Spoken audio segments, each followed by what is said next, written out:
David Halpern, welcome to the University of Warwick, and many congratulations on receiving an honorary doctorate today. Hi, it's nice to be here. It's a great honour. Thank you. How does it feel? Well, actually, I'm one of those many people who didn't turn up to pick up their own PhD, so actually it feels like, well, maybe it's about time. So it's nice, and a lot of the work which we do and people like me do is often, it's not all in the public domain, so it's nice to occasionally peek from behind the curtains. Because I say you're one of the founder of the Behavioural Insights Team, as part of which was founded in 2010 by the coalition government. We often hear it referred to as the nudge unit. What do you want people to understand about what it is the team does and yourself? So the essence of what the Behavioural Insights Team has been doing, as you say, often nicknamed the nudge unit, is two things basically. On the face of it, not that complicated. One is to introduce into government, initially British government, but actually now governments across the world, a more realistic model of human behaviour. And a lot of policy, as indeed a lot of academic work, is often based on assumptions which we kind of know are wrong about human beings. So it's kind of interesting, actually turns out quite a radical thing to do, which is to introduce a more realistic model and see, does it lead to different predictions and different kinds of policies and better outcomes? And the answer is yes, basically to all those things. The other side to what the Behavioural Insights Team has done, I think, and it's not the only place to do it, but it's been maybe a particularly high profile one, is it's brought into the heart of government a very strong form of empiricism. The use of randomised controlled trials, systematic testing. Actually the big idea behind that, if you like, is humility, which is to recognise that very often in government, in fact a lot of society, we spend a lot of time and effort and money on things where we don't actually know if they work. So even if you didn't care about the behavioural science bit, the idea of bringing into the heart of what we do in society and economy a more empirical model, sometimes also known as the what works approach, is actually at least as radical as the sort of behavioural nudge element of what BIT has done. Because of your education, you started as a scientist, as a psychology student. Yeah. And then, you started in the practical scientific world, research, and then went into what is often seen to be as more theoretical, which is the political and social sciences. Do you feel it's important to bring these two things together? Because sometimes they're seen as being different. Yeah, so I sometimes refer to myself as a recovering academic. I spent a lot of my time, my life in academic career, as you mentioned. I actually started my life as a natural scientist and moved into experimental psychology and then social, and spent a lot of time in Cambridge, where I had tenure, and Oxford, and a few other places like Harvard. I actually originally came into government on loan from the university into Number 10 in 2001 during the Blair administration. I was supposed to be there for 18 months on loan. I actually spent 6 years. I worked with Tony Blair until he went. So it's relatively unusual for people probably to do quite as extensively as I have done, which is to try and move backwards and forwards between academia and the policy world. And it's too bad, actually. It's too bad that we can't bring those worlds together more frequently. You call it theoretical, actually. I think most people call what we do, particularly in government, is much more practical, you might say. But as it happens, I think these are falsely kept apart. So my own view is that some of the most testing things you can do to really find out if your theory works is to test it in practice. Yeah. Right, and then you really put it into the kind of a robust sort of world in which you find out whether it really is true or not. So I actually think even on a theoretical level, it's not right to keep those worlds apart.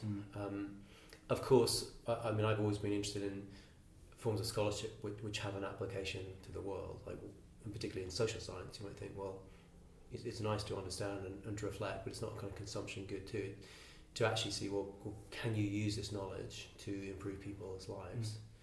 So I hope, and I'm not the only one, of course, who's ever done this, but it's probably unusual the level to which I've done it with several prime ministers, is to bring particularly social sciences, not just behavioural, into the heart of government, is something which I hope that maybe the next generation will actually not think is quite so weird, but something which we can do more routinely.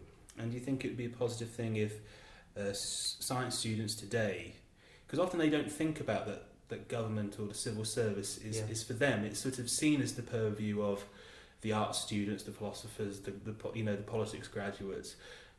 should they be thinking about sort of, the skills I'm learning at university and then using them in a government or a civil service setting? Yeah. Well, the shots, for some, absolutely, and indeed many do. There's a government kind of science service, overtly, as well as an economics service and so on. So many people come in actually as specialists from STEM backgrounds and whatever, and come into government. The bit I think sometimes is not strong enough, so that literally tens of thousands of people who could say they've come through those routes, is that they're often, I think then, maybe sometimes proudly, they stick with a discipline as opposed to kind of, go across the barricades into what's sometimes known as the policy profession, which is, if you like, sometimes traditionally known as the generalist line of what happens in government, which is people who are writing green papers and white papers and trying to figure out what should you do in a health service or a welfare system. And one of the most radical and interesting things I think is happening is it's not just that you bring in the particular domain knowledge as an engineer or an economist, but in many ways the most radical thing to do is to bring in the methods, the methods, if you like, of rigor and scientific approaches into domains where they've not hit before. And that's phenomenally productive. It's happening, as it happens right now, in an ever more ambitious and interesting way, I would say in the UK particularly, but in some other countries too, to bring in that kind of rigor and method into what happens in government. And I think in the same way that you might draw a parallel actually with what happened in health, and we now take it for granted, but it's only 20 years since NICE, the institution which kind of says, does this medicine work or not, and sort of give a view on it. And even if you go back to the 1970s, when Archie Cochrane was making the case for the use of randomized controlled trials and so on in medicine, it was considered very radical and so on there. We now kind of take it for granted that when you take a pill, someone actually empirically tested whether it was effective. Yeah. In the meantime, we spend in the UK alone 2 to 3 billion a day on all kinds of things, on welfare systems, on education systems, etc., etc. And the truth is, many of those things haven't been empirically tested in a hard way. So, as I said, I'd hold on to the biggest idea is don't just stick with the comfort of your disciplinary background. Of course, use it as a base, but actually the most powerful thing you often have are the methods you've learned through good academic and scholarly work, and bring those to bear into these areas. And that's a phenomenally productive thing to do, both in terms of social impact, but also, it turns out, in relation to pushing forward theoretical and academic understanding. I mean, ironically, you might think. And thinking about those who'll be graduating alongside you today, and since the team was established 10 years ago, the world has changed quite a bit. The UK has changed quite a bit. What should they be thinking about? Where do we think, in 10, 20 years, where we need to be starting thinking about these issues now? What should the young minds today be thinking about? What should they be concentrating on? Well, in my own view, you go quite a long way in the world by following your passion and your interest, of course, and that's really worth doing.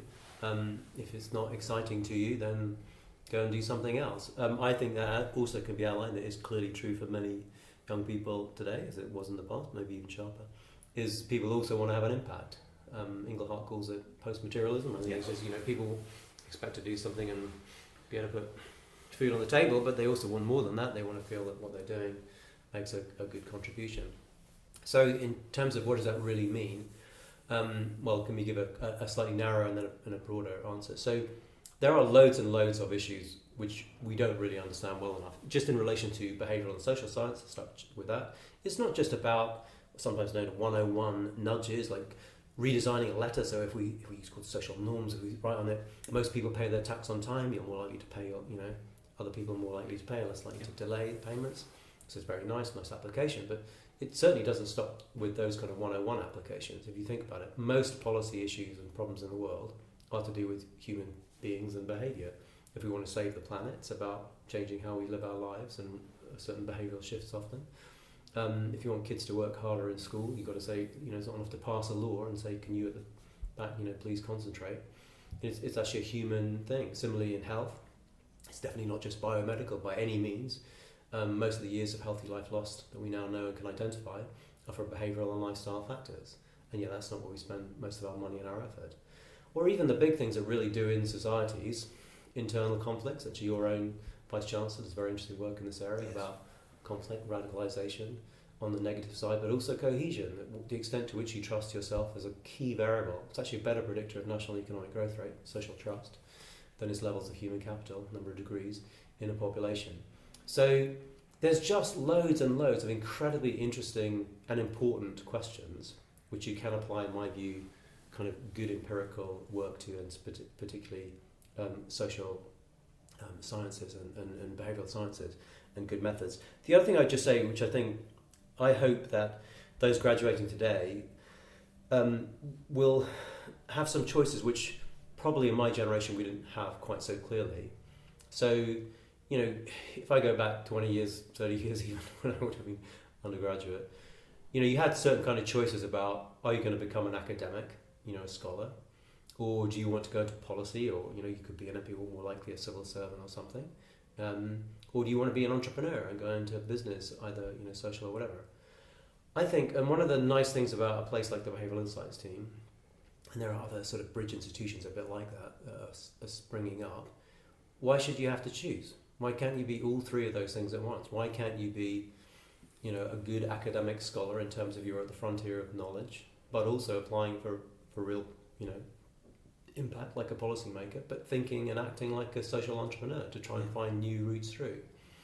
And when I look at some of the amazing kind of talented young people that are in BIT, not only in the UK, but actually in our other offices where we help in other countries, I'm so impressed by how smart and energetic these people are, but I'm also kind of pleased and proud that I hope they won't have to make those choices. They won't have to say, I'm going to spend the next 20 years doing academic papers in order to get my 10-year professorship or whatever it would be, or I'm going to have to lock myself in a Whitehall department and not see the light of day for the next 20 years. That there are places and spaces which are incredibly rich in terms of the kind of knowledge and the impact they're having, which are at the interface of these kinds of disciplines as well as fields. So, you don't have to just take the traditional route now, I think, and you'll see more and more people who move between them and also sit in these interesting institutions that don't really sit in the old boxes. The last thing I would just say if you're a policymaker listening to this, we also have to update our funding and institutional structures to reflect that, and often they don't. So even though these are the most productive spaces intellectually and in terms of social impact, our funding arrangements and institutions haven't really caught up with the nature of these new spaces either. So, David Halpern, honorary graduate of the University of Warwick today. Thank you very much for your time and thank you. congratulations. Thank you.